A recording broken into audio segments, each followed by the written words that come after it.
નમસ્કાર દર્શક મિત્રો, હું છું જિગ્નેશ મહેતા. રેમી ન્યૂઝના ડિજિટલ પ્લેટફોર્મમાં આપનું સ્વાગત છે. જોઈએ આજના મુખ્ય સમાચાર. સુરત જિલ્લાના એના ગામમાં ફરી દીપડાની દહેશત જોવા મળી છે. પલસાણા તાલુકાના એના ગામે ખેતરાળી વિસ્તારમાં છેલ્લા કેટલાક સમયથી દીપડો ફરતો હોવાની ચર્ચા વચ્ચે શુક્રવારે ઋણમુક્તેશ્વર મંદિર પાસેની દિવાલ પર દીપડો આરામ કરતો જોવા મળ્યો હતો. આ ઘટનાના 24 કલાકમાં જ શનિવારે મધરાતે 1:15 વાગ્યાની આસપાસ જાગીરદાર ફળિયામાં રહેતા કંચનબેન બાલુભાઈ પટેલના મકાનની બાજુમાં લગાવેલા સીસીટીવી કેમેરામાં દીપડો ફરી કેદ થયો હતો.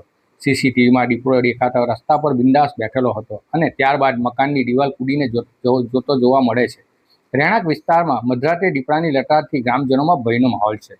દીપડાને પકડવા વન વિભાગ દ્વારા પાંજરું મૂકવામાં આવે અને રાત્રિ પેટ્રોલિંગ વધારવામાં આવે તેવી ગ્રામજનો દ્વારા માંગ કરવામાં આવી છે.